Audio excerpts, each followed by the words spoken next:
Halo sahabat online. Akhir-akhir ini, publik dihebohkan dengan isu yang kembali mencuat yaitu ijazah Presiden Jokowi disebut-sebut palsu. Bukan cuma itu, kondisi wajah beliau yang sempat tampak bengkak dan memerah juga jadi bahan gosip yang makin liar di media sosial. Tapi, benarkah semua tudingan itu? Yuk kita bahas fakta klarifikasi langsung dari Presiden Jokowi. Semua kok diragukan, ijazah diragukan, skripsi diragukan, KKN diragukan, temen diragukan, terus apa lagi yang mau disampaikan? Pak Mulyono itu adalah teman seangkatan saya tahun 80. Hanya lulusnya saya lebih cepat. Saya 85 bulan November, Pak Mulyono ini di tahun 87. Bedanya itu. Kemudian terakhir yang saya tahu, beliau bekerja di Jambi, di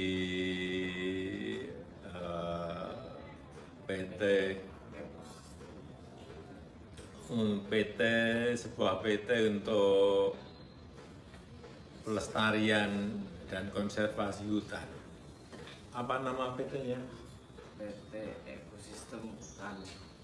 PT Ekosistem Hutan. Berarti membantah soal calon terminal Gimana? juga, Pak. Ada yang Ya menyebut coba calon dicari. kalau banyak yang menyebut kemarin itu settingan, Pak. Gimana? Reuninya settingan hanya untuk mengangkat ijazah itu, Pak. Sudah lama nggak ketemu, kemudian ya pas reuni saya itu kan jadi datang. Saya masih pemulihan kan, kalau nggak datang pasti rame. Oh, temen masa reuni nggak datang di ya. Karena kan Bapak sendiri yang nggak pakai seragam biru itu. Nggak pakai seragam Pakai, biru. saya diberi diberi. kaosnya. Coba nanti tunjukin kaosnya. Ada Pak. Cuma memang nggak. Diberi, tapi kalau lengan pendek kulit saya ini masih Oh. pemulihan. Hanya itu aja sebetulnya. Jangan cari-cari lah.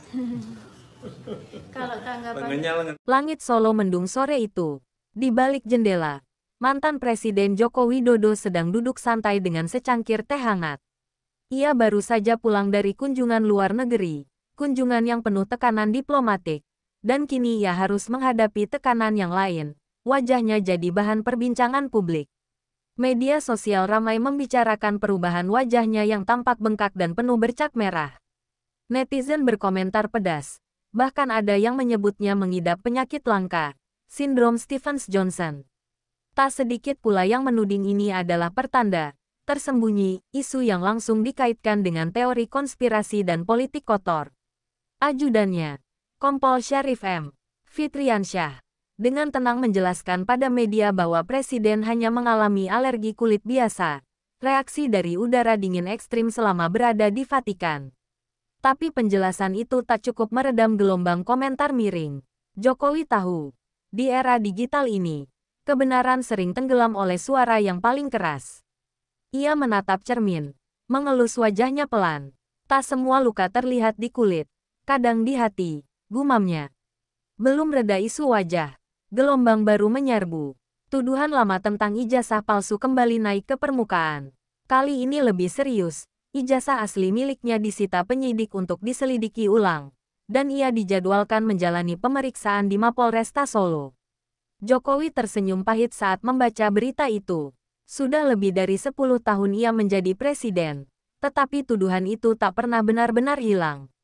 Mereka ingin mencari-cari alasan untuk menjatuhkanmu, Pak, kata Gibran, yang menemaninya di ruang kerja. Mantan presiden tahu dirinya harus mengambil sikap. Dalam reuni akbar alumni UGM, ia berdiri di panggung dan berbicara langsung. Ijazah saya sah, saya kuliah di UGM, lulus, dan menjalani semuanya dengan jujur. Jangan biarkan kebohongan menjadi budaya. Tepuk tangan menggema. Tapi ia tahu, di luar sana, suara-suara fitnah masih lebih lantang. Hari pemeriksaan tiba, Jokowi datang ke Mapolresta Solo tanpa pengawalan besar. Ia ingin menunjukkan bahwa ia bukan sosok yang lari dari tanggung jawab.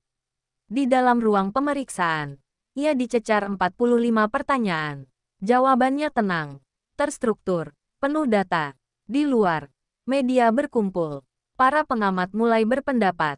Sebagian membela, sebagian lainnya terus meragukan. Namun di tengah kebisingan itu, ada keheningan yang menguatkan. Kebenaran tidak butuh teriak, cukup berdiri tegak. Sementara itu, survei nasional menunjukkan 74,6% publik tidak mempercayai tuduhan ijazah palsu terhadap dirinya. Itu seperti sinar matahari yang menembus awan gelap. Bukti-bukti akademik dari UGM dan Bareskrim sudah cukup membantah semuanya. Malam itu, Jokowi kembali duduk di teras rumahnya di Solo. Tak ada protokoler, hanya dirinya dan secangkir kopi. Wajahnya masih tampak sedikit sembab. Bekas alergi belum sepenuhnya hilang. Tapi yang paling terasa adalah lelah mental. Bukan dari tugas negara, melainkan dari bertahan melawan kabar bohong.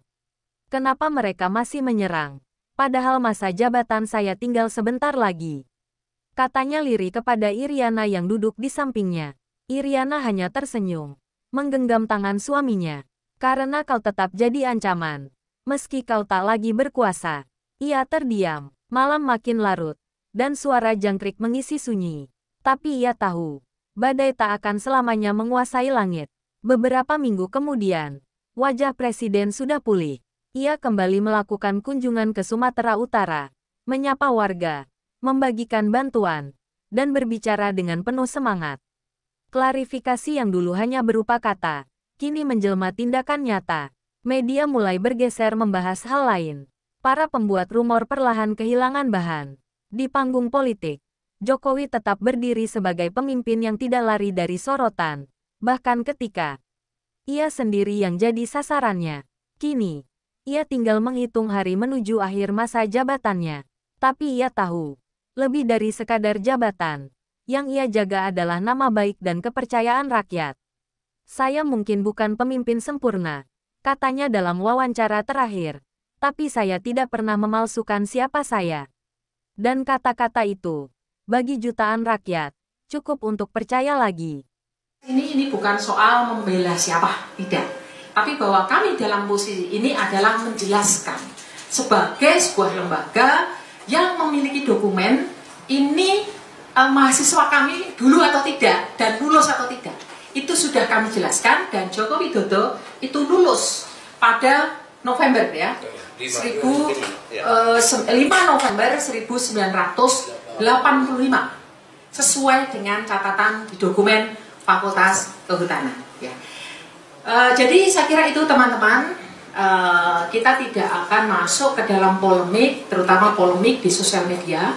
Dasar kami bukan interpretasi terhadap apa yang disampaikan orang satu ke orang lain, tapi dasar kami adalah data yang kami punya.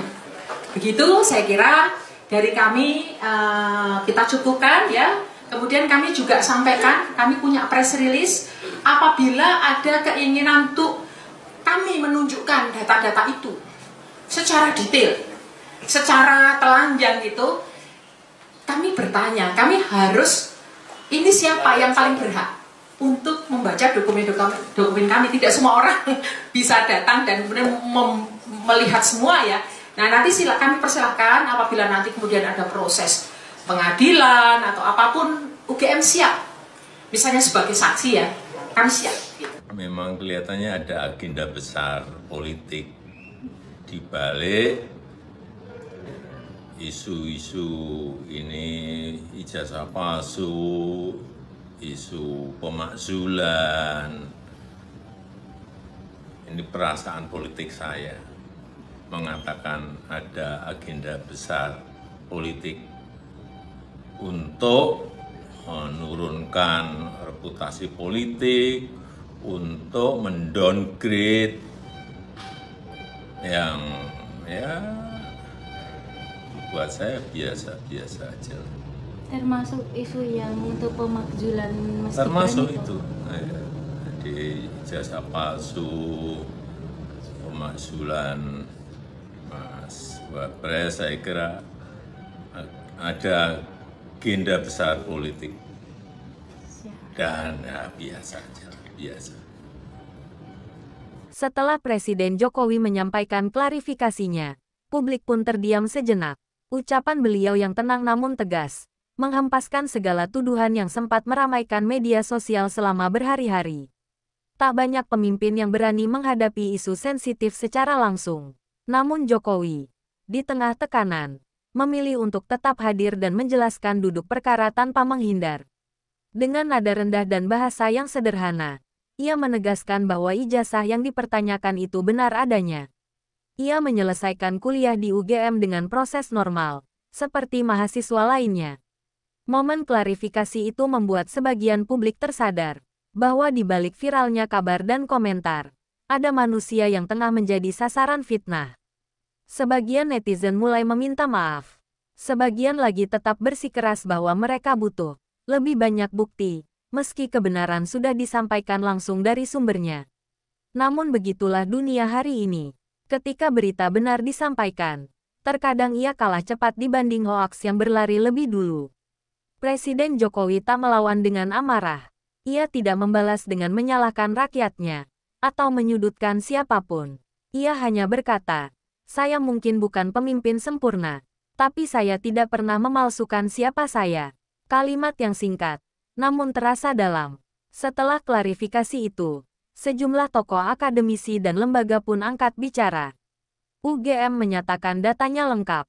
Bareskrim menyatakan dokumennya sah. Namun bagi sebagian orang, klarifikasi tetap dianggap sebagai sandiwara.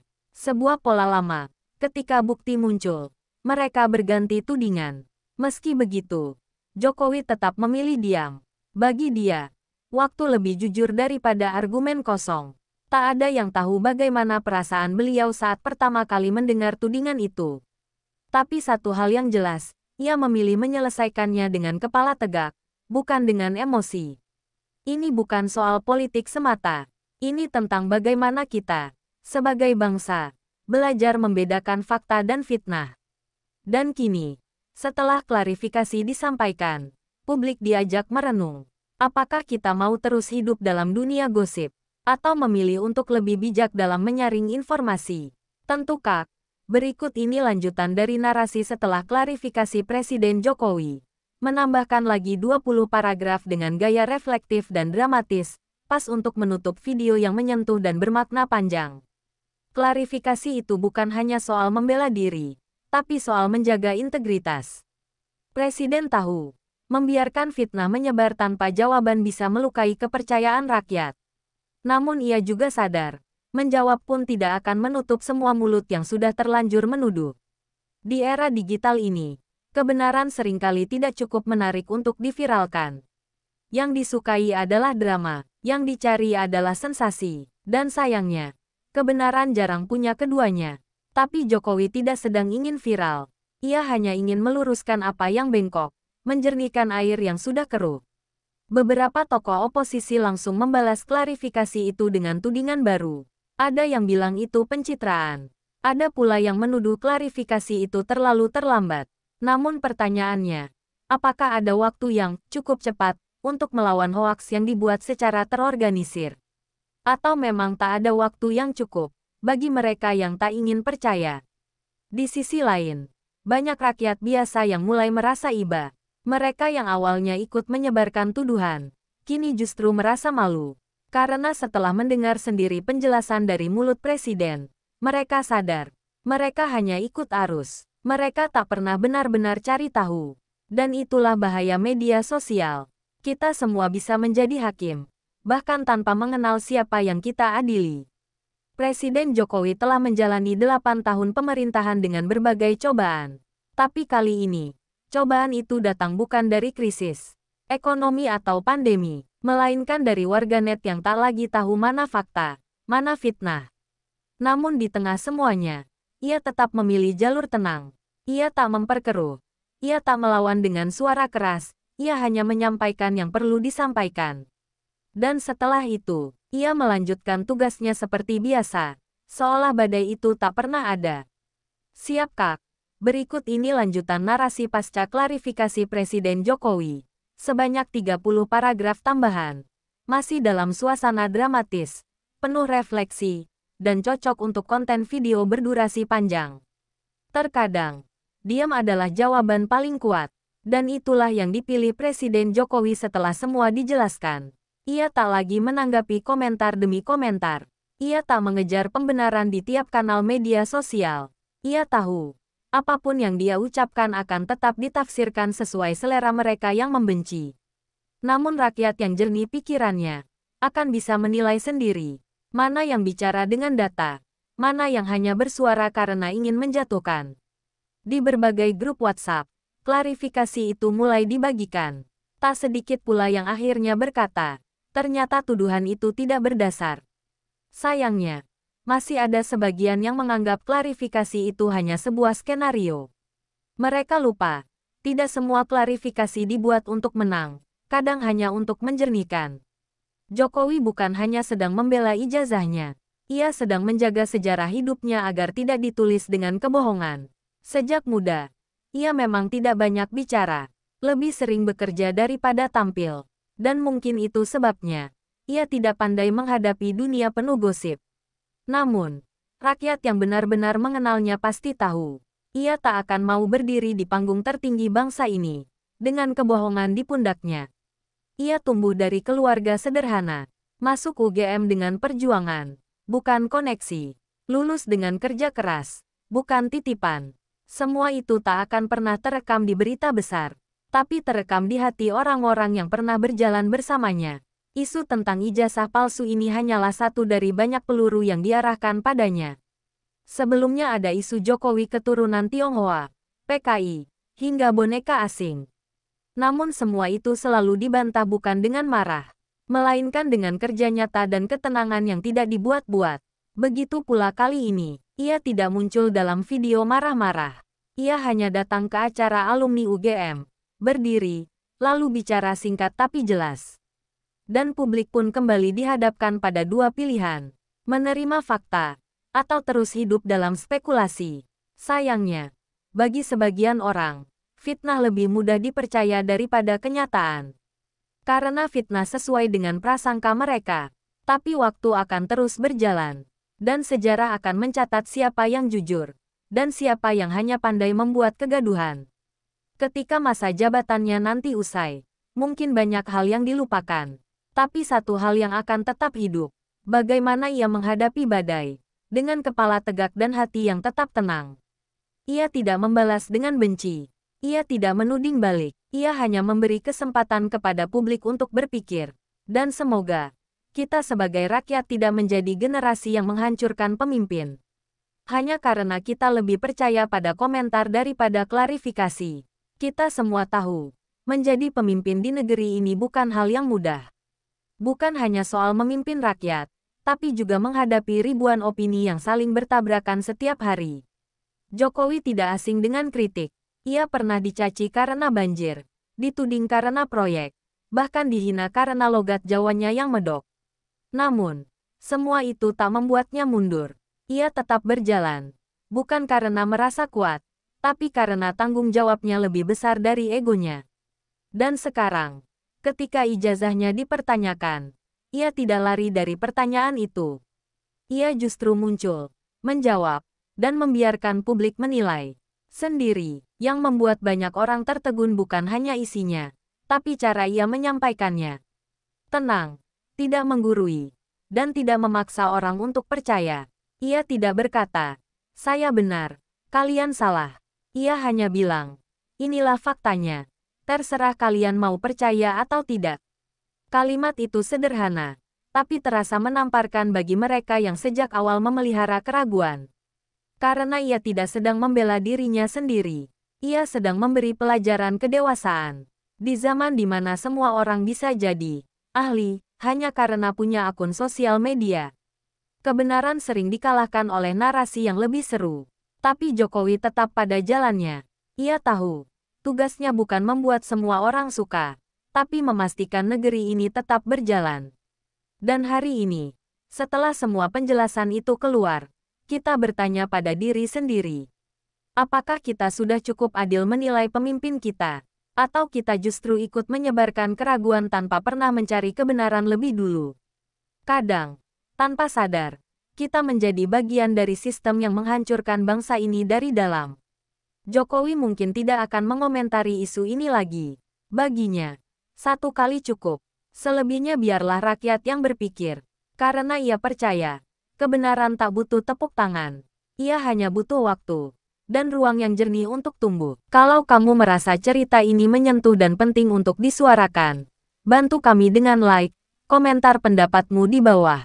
Dan jangan lupa subscribe agar kisah-kisah inspiratif lainnya terus hadir di layar kamu. Terima kasih. Salam bahagia sahabat online.